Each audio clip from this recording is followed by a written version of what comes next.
Hi, my name is Joe Pfeiffer and I'm a NetBackup product manager here at Symantec.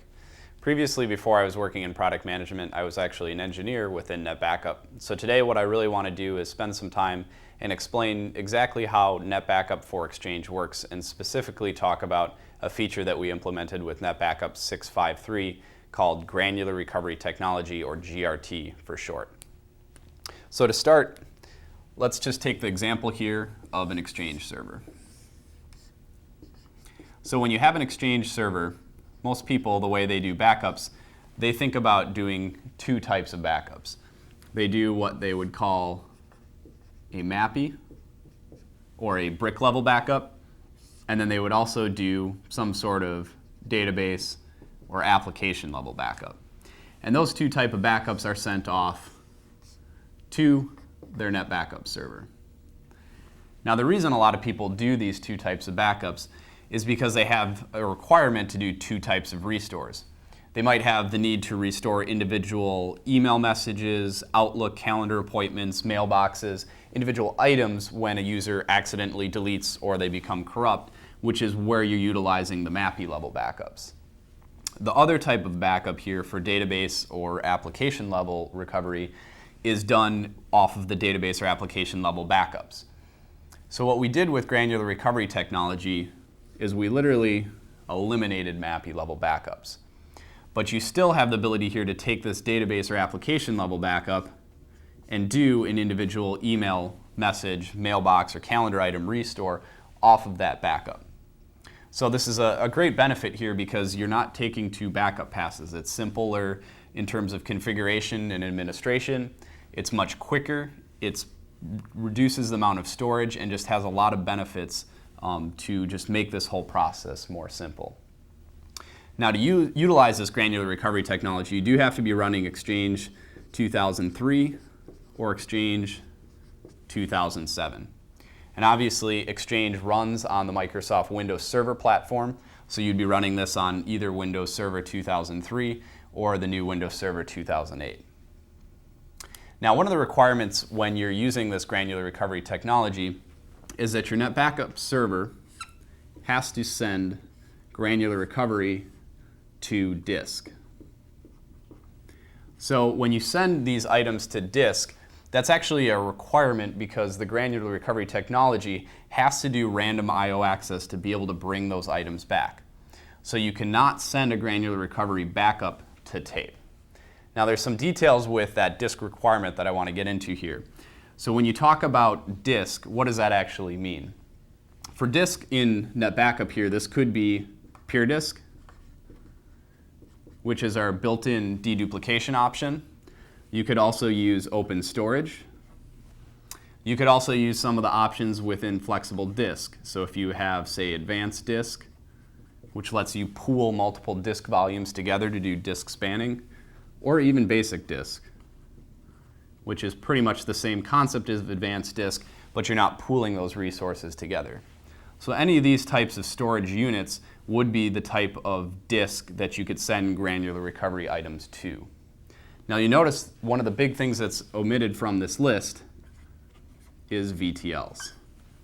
Now VTLs, while they are disk technically underneath, the way they're emulated and presented to NetBackup, they're presented as a sequential access item, much like tape. So the fact that they're presented that way means that you cannot use VTLs for this type.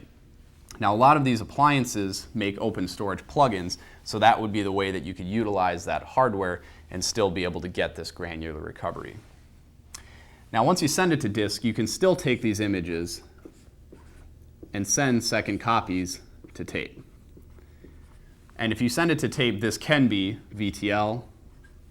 It could be replication in the case of pure disk or open storage, or any other type of replication that you're using in more of a disaster recovery scenario. So when you send it to tape here, you're still sending it to tape off of those granular recovery backups. But as soon as it's on tape, if you want to do a granular recovery restore on your Exchange server, you would have to actually extract the item and temporarily restore it to disk to be able to get that image back. So this is just kind of explaining the scenario of how you can go through granular recovery through disk and tape. Now, another requirement that often gets brought up here is how you configure this with NFS. So NFS is actually a requirement for this process, and really what it is taking the Exchange server and putting an NFS client on your Exchange server. And then on your NetBackup server, you'd also have NFS, but this is going to be your NFS server. Now, to configure this, NFS client is an option in Windows Server 2008 that's actually included by default. It's a role that's already turned on. If you're running Windows Server 2003, though, for your Exchange server, it is not turned on by default. So you would have to go into the Start menu, go to the Control panel, and go to Add Remove Programs, and you can enable this NFS client option right within the checkbox there. So it's included with Windows, it's just not installed by default. And again, for security purposes, it's running an NFS client on your Exchange server, not an NFS server, which may be more of a stringent security requirement. So once you have this client turned on, you would have to go onto the NetBackup media server here and enable in the same way that NFS server component. And what NFS is being used to do here is to be able to mount this disk image and present these individual items through shared storage on the NetBackup media server back to the Exchange server. Now, the requirement for using NFS over, say, CIFS or maybe something that's more native Windows file system is that if we were to use any sort of Windows specific file system, that would immediately make the NetBackup server have to be Windows. Now, there's a lot of situations where Exchange obviously only runs on Windows, but you may not want your NetBackup media server to be a Windows server. So by using NFS, you have the flexibility to choose any platform for your NetBackup media server. It could be Solaris, it could be Linux, because NFS server is automatically built into those other operating systems. So this really gives you the range of choices about whatever platform you want to use for your media server while still being able to do this granular recovery technology. So in a nutshell, that's how granular recovery technology works for NetBackup for Exchange, and this is included with NetBackup 6.5.3.